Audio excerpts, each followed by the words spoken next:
चलिए दोस्तों, पार्ट 2 सूचना का प्रस्तुतिकरण। सबसे पहले अपने उसके कुछ फॉर्मूलाज देख लेते हैं। छोटे फॉर्मूला हैं, उनका उपयोग करना है अपने जब सवाल हल करेंगे तब। पहला फॉर्मूला जिसे कहते हैं विस्तार। विस्तार यानी कि रेंज। इसका चिन्ह सिंबल होता है अपना आर। आर बराबर क्या होता है? महत्तम अवलोकन माइनस न्यूनतम अवलोकन। अवलोकन को अपने चलवी कह सकते हैं, चरवी कह सकते हैं। इंग्लिश में कहते हैं इसे ऑब्जर्वेशंस। यानी महत्तम अवलोकन में से न्यूनतम अवलोकन अपने घटाएंगे, यानी सबसे बड़ी संख्या में से छोटी संख्या घटाएंगे तो अपने क्या मिलेगा? विस्तार। सूत्र नंबर 2, वर्ग लंबाई जिसे कहते हैं इंग्लिश में क्लास इंटरवल, उसका सिंबल होता है सी। सी ज्ञात करने के लिए विस्तार भागे वर्गों की संख्या means C is equal to R upon K. K अर्थात होता है वर्गों की संख्या और आर यानी कि विस्तार। उससे प्राप्त होगी अपने को वर्ग लंबाई। सूत्र नंबर 3 देखें अपने, तो वहाँ अपने ज्ञात करनी है अधः सीमा बिंदु और ऊर्ध्व सीमा बिंदु।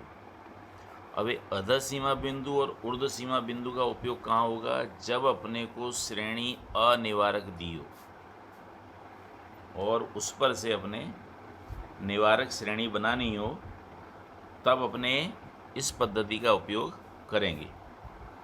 यानी सबसे पहले याद करना पड़ेगा अपने को वर्ग की अधः सीमा बिंदु और उसके बाद में उसका ऊर्ध्व सीमा बिंदु। अधः सीमा बिंदु ज्ञात करने का सूत्र अपने पास में वर्ग का अधः सीमा का मूल्य प्लस उस वर्ग के ऊपर के वर्ग का ऊर्ध्व सीमा का मूल्य और बटे में 2, जिससे ज्ञात होगा अपने को वर्ग का अधः सीमा बिंदु। सूत्र नंबर 4, वर्ग का ऊर्ध्व सीमा बिंदु upper level point is equal to वर्ग का ऊर्ध्व सीमा का मूल्य प्लस उसके बाद के वर्ग की अधः सीमा का मूल्य और भागे 2, तो अपने को मिलेगा उसका ऊर्ध्व सीमा बिंदु। 5वां सूत्र है अपने वर्ग का मध्य मान यानी मध्य कीमत, मिड वैल्यू, MV। अब MV ज्ञात करने के लिए अपने ऊर्ध्व सीमा के मूल्य प्लस अधः सीमा का मूल्य और डिवाइड बाई 2, तो उससे ज्ञात होगी अपने को मध्य कीमत। सूत्र नंबर 6, वर्ग की अधः सीमा।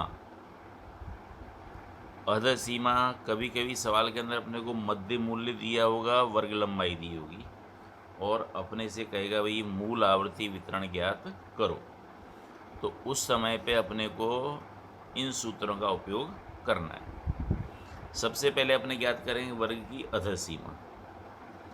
अधः सीमा यानी कि लोअर लिमिट, मध्य मूल्य माइनस वर्ग लंबाई अपॉन 2, यानी मध्य मूल्य में से वर्ग लंबाई का आधा हिस्सा घटाने पर जो मूल्य मिलेगा वो होगी अपने वर्ग की अधः सीमा। उसी प्रकार वर्ग की ऊर्ध्व सीमा बराबर मध्य मूल्य प्लस वर्ग लंबाई बटे 2। प्रश्न फॉर्मूला नंबर 8, वर्गों की संख्या। कभी पूछ सकता है छोटे प्रश्नों के अंदर अपने कभी वर्गों की संख्या बराबर क्या होता है, तो विस्तार में अपने वर्ग लंबाई से भाग देंगे तो हमें ज्ञात होगी वर्गों की संख्या यानी कि k। और सिंबल के अंदर सूत्र लिखें तो k इज इक्वल टू होता है अपना R अपॉन C। ये कुछ संक्षिप्त सूत्र हैं। अब देखो, जो सूचना अपने एकत्र की है उस सूचना को योग्य रूप से प्रस्तुत करना पड़ता है। योग्य रूप से प्रस्तुत करना मतलब उस सूचना को सभी व्यक्ति सरलता से समझ सकें, चाहे अनपढ़ व्यक्ति भी हो वो भी उससे समझ सके या पढ़ा लिखा व्यक्ति हो तो वो भी उसे समझ सके। कि भाई ये सूचना क्या कहना चाहती है। तो उसके लिए अपने जो अपने पास में जानकारी है उन्हें अपने एक कोष्टक के रूप में या आवर्ती वितरण के रूप में अपने रखना पड़ता है। अब सूचनाओं के मुख्य प्रकार होते हैं दो, एक संख्यात्मक सूचना और दूसरी गुणात्मक सूचना। अब संख्यात्मक सूचना, उस पर से अपने एक आवृत्ति वितरण तैयार करना पड़ता है। उस आवृत्ति वितरण को तैयार करने के लिए जैसे आपकी पुस्तक के अंदर एक टेबल दिया हुआ लास्ट में, जब स्वाध्याय प्रारंभ होता है उससे पहले, उसमें देखेंगे अपने तो वहाँ अपने को दी हुई है स्वाध्याय की एक झलक, सूचना यानी कि चल के प्रकार। अब चल के प्रकार के अंदर क्या क्या दर्शाया हुआ उसने, चल के मुख्य प्रकार है संख्यात्मक सूचना या चल, या गुणात्मक सूचना और चल। संख्यात्मक जो सूचना होती है उसे अपने दर्शाते हैं आवृत्ति वितरण के द्वारा, और जो गुणात्मक सूचना होती है यानी जो व्यक्ति के गुणों के ऊपर आधारित होती है उसे अपने दर्शाते हैं कोष्टक के द्वारा। अब संख्यात्मक सूचना दर्शाने के लिए मुख्य अपने पास में श्रेणी है दो, एक अवर्गीकृत सूचना और वर्गीकृत सूचना। यानी जैसे शॉर्ट में अपने कहें अवर्गीकृत श्रेणी या वर्गीकृत श्रेणी। अब अवर्गीकृत श्रेणी जिसके अंदर सिर्फ हमें अवलोकन दिए होते हैं, इसे कहते हैं अपने अनक्लासिफाइड फ्रीक्वेंसी डिस्ट्रीब्यूशंस। यानी जहाँ पर इसकी पहचान क्या है, जहाँ सिर्फ अपने को अवलोकन दिए हो, सिर्फ अवलोकन यानी एक्सआई या दिए हो, चल दिए हो, तो उस श्रेणी को कहते हैं अपने अवर्गीकृत श्रेणी।